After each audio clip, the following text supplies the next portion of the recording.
Welcome to 3.1.0. This video is all about, well, I'm saying the anatomy of a line, but really what it's all about is about transport. It's about how we package things up, we move them from one place to another. If you're moving house, you'd want to put all the things into boxes, know where they are, put those boxes on a truck, drive them to somewhere else and be able to unpack the boxes and put everything where it's supposed to go. This is pretty much the same as that. An SVG file is that we create one, we can take that file and move it to somewhere else, and something else like Inkscape or our penplotter does something with it. We're going to make a design of lines and then we're going to package it up so our code can move that collection of lines around to do things with it. Display it on a canvas, save it out to an SVG file, save it to G-code, sort of do other stuff with it. We might even have other programs that scale it up or shrink it down.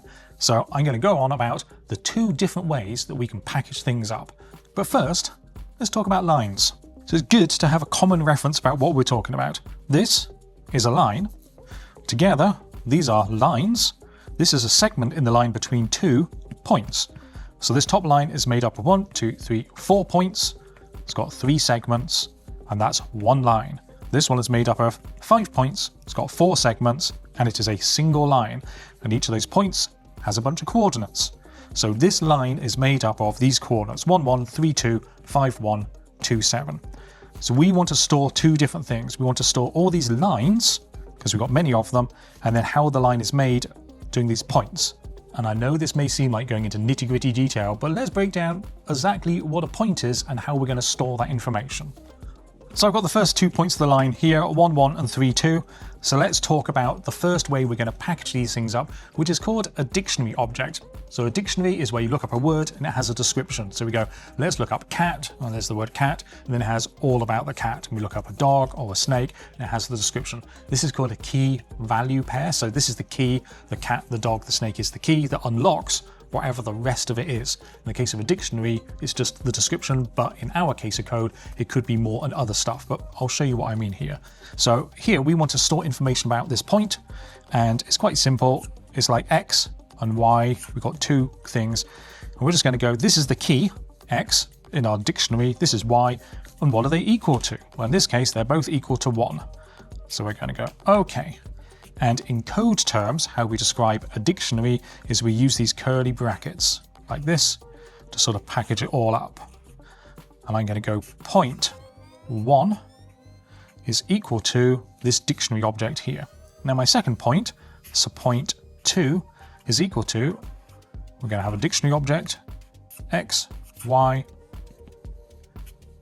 and we're going to close that off. And in this case, the point is 3 and 2. So now I've got the first point and the second point, and that is how we describe points. It's as simple as that. We are going to get more complicated, but you can imagine that we end up with a line having a number of points. So we've got point 1, point 2, point 3, and point 4. 4 points in this line, and we need some way of transporting and storing that, which brings us to the second type, which is an array. And don't worry about all of this, we're going to jump over to code in just a moment, and the more we see it in code, the more straightforward and the more used to this we're going to get. Just want to explain it quickly before we go sit down at the desk. Here's what I drew earlier. So an array. Array is just a collection of things. So if we take our points, where we've had them here, or our lines, and we stick them into a box, we've packaged something up into a box, and we stuck it on the back of the truck, and we go, okay, we've got one line, or we've got 1 point, and we're going to stick another box, and we have something else in the next box, and the next box, and we keep pushing these boxes onto the back of the truck, and then we can drive that truck to somewhere else and then take all those boxes off. And so we don't lose anything, each of those boxes has a reference. This is a little bit weird. It starts at 0 for reasons we'll get to in a future video, but it just plays well with the random function, and there's all sorts of other reasons. But so this one currently starts at 0, box 0, 1, 2, 3, 4. We label the position because we could swap these 2 boxes over, and if we had labeled these, it would have got a little bit confusing. So we just say the thing in position 1, the thing in position 0. This array here at the moment has 5 items in it, so the length of this is 5, 0, 1, 2, 3, 4. If we imagine that we have a line that has 5 points in it, we store the dictionary of those points into these boxes and we can move it around. Arrays are fantastic. There's lots of things you can do with them. You can split them in half, you can make copies of them, you can reverse them, you can sort them, all sorts of kind of stuff. We're not going to do that. We're going to use just 3 things with an array. And arrays look like this. So if I go, my line is equal to, and we're going to use a square bracket to start putting our things in. So if the small collection of things that we're going to use in arrays, the first one we're generally going to do is create an empty array. We're going to go, this line is going to be an array, there's nothing in it. The next thing we're going to do is, once we've done it, we're going to use a command called push. So we take a point that's packaged into this little box and we say push it onto the line. It then adds it to the array. And then we get another one and we push it. We add it to the array. We get another one. We push it and we add it to the array. We have another one. We push it and we add it. So that's how we add things to an array, and you'll see that in a tick. And the last one is, if we want the thing in the third position there, we can go line bracket and then just whatever the position. So that could be 0, 1, 2. I want the box from there, and it just tells me the content. It doesn't take the box, doesn't remove it from there. It goes, okay, this is what's ever in there. So we're going to use these three things, starting with an empty array, pushing things onto the array, and then asking for stuff on the array. Quick sit down and a chat before we get over to the desk to do some coding. This is going to be the format for the next few modules. I'm going to stand at the table, explain roughly what we're going to be doing, and then we're going to sit at the desk and go through the actual code to show you. And over the next 4 videos, we're going to have a nice, neat package of code to help us move into like the whole of module 4. The thing I wanted to stress though about arrays is, in the previous module we were learning about if statements and loops, that we go over things lots and lots of times, and we have if statements. We're going to be using that a lot with our arrays. We're going to build up these long arrays full of points or lines, all sorts of things. We're essentially going to be using a loop command to go over every single item in the array, and then using an if statement to decide if we're going to do something with it or not. And most of the time we won't even be using an if statement. So most of our designs are now going to be using loops, arrays, if statements, and then there's like handy little dictionary objects just to package and store things up. Okay, let me show you all that over with the code. We're going to take what we did last time and then start working with it and updating it. Go.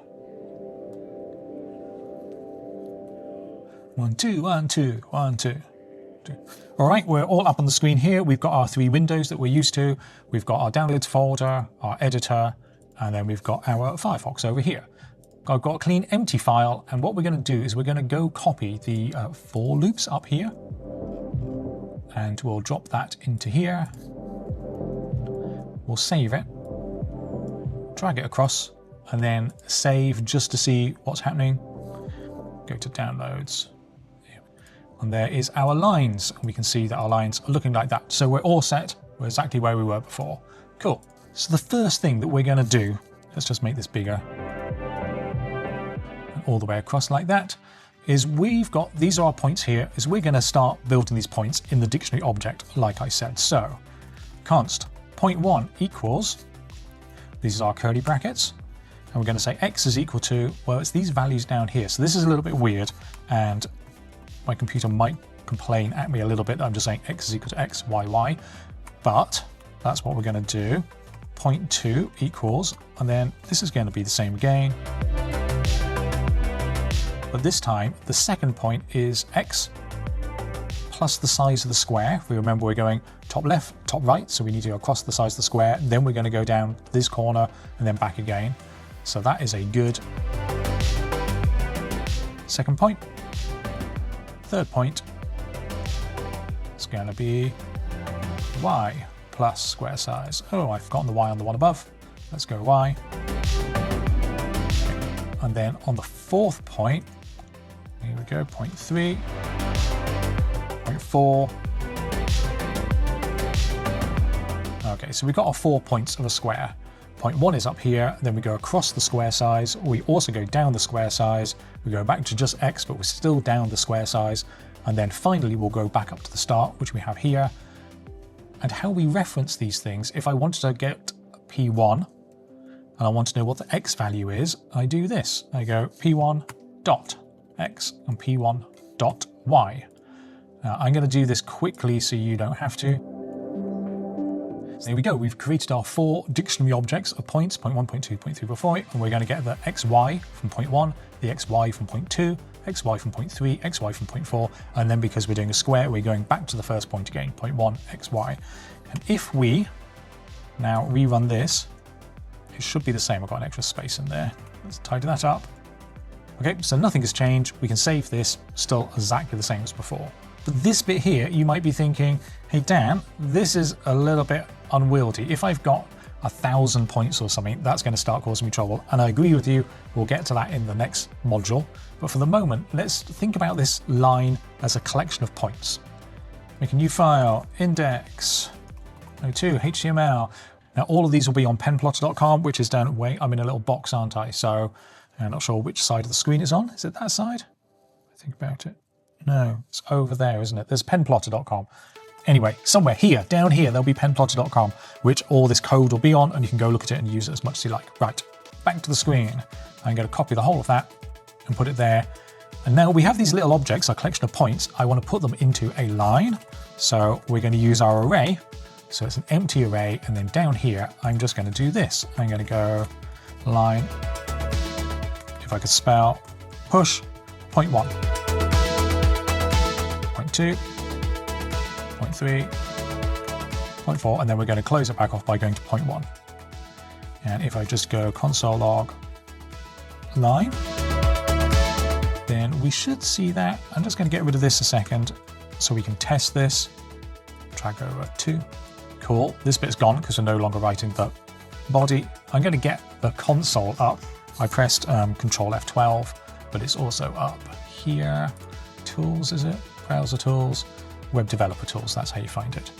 And here we've got all these arrays, and in there, can I make this bigger? There we go, that looks better.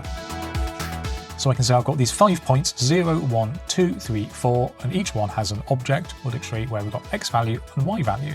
Okay, that's kind of cool. I'm going to go back here because it's kind of weird defining each of these each time. I could just push that one directly into there. So let's do this. I'm not always keen on doing this because it makes it slightly harder to see what's going on, but it seems unnecessary to define all these points here. Because we're going to be doing these points in the future in code, a lot of this sort of weirdness will go away. And I'm just going to, bear with me 1 second.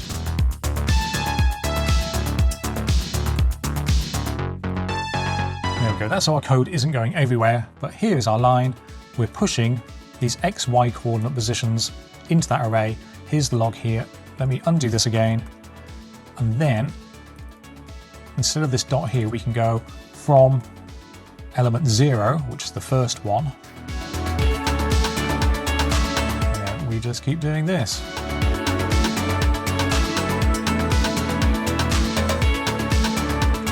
Okay, done. Being very convoluted. So if you're going, but if I had 1,000 points in my line, this would be impractical. Again, in the next video, we will put this into a loop, so it'll make much more sense. But if we save that and drag it on over, you can see we now have all our points back in here. And I bet you if we save it, it'll still be exactly the same, which is what we want. Okay, one last one, and then we'll go on to the next module. So I have this line here, but what if I want to have a whole bunch of lines? Well, const lines equals an array. Now then, this is where we're going to keep the design. What we could do here is we could call this design. My preference is to call it all lines. This is where all the lines are going to go, because I find that if we have it lines and line, it gets a little bit confusing in code to sort of read. So I'm going to go with all lines. And here, when we have our line, we're going to go all lines, push. We're pushing the line into the all lines array. All we're going to do down here is just get a console log the all lines. So if I refresh this, I can see we now have an array of 192 things. Those are squares. It's telling me there's the first 100, there's the next lot. Open that up. Here's all the objects on the back of that truck. And the first one has 5 points in it. And this one has 5 points in it. And this one has 5 points in it. So what I'm going to do now is I'm going to go neaten up this code and add some comments and then upload it to the GitHub, so you should have access to it by now. But we're still in this situation where we have all this SVG being created up here, and we've got logic and we're working things out, and then we're also writing out the SVG down here. So in the next video, we're going to be having a look at how we separate out this design process at the top from the output of the SVG. Right, I think this is a good place to leave the code. There's definitely more we can do, but we're going to save that for the next video, which is going to be all about separating out the logic from the design code that builds up our design and the display code, which is writing it to an SVG file, and how it's useful to separate those out. So I will see you in the next video for making this even better. All right, see ya.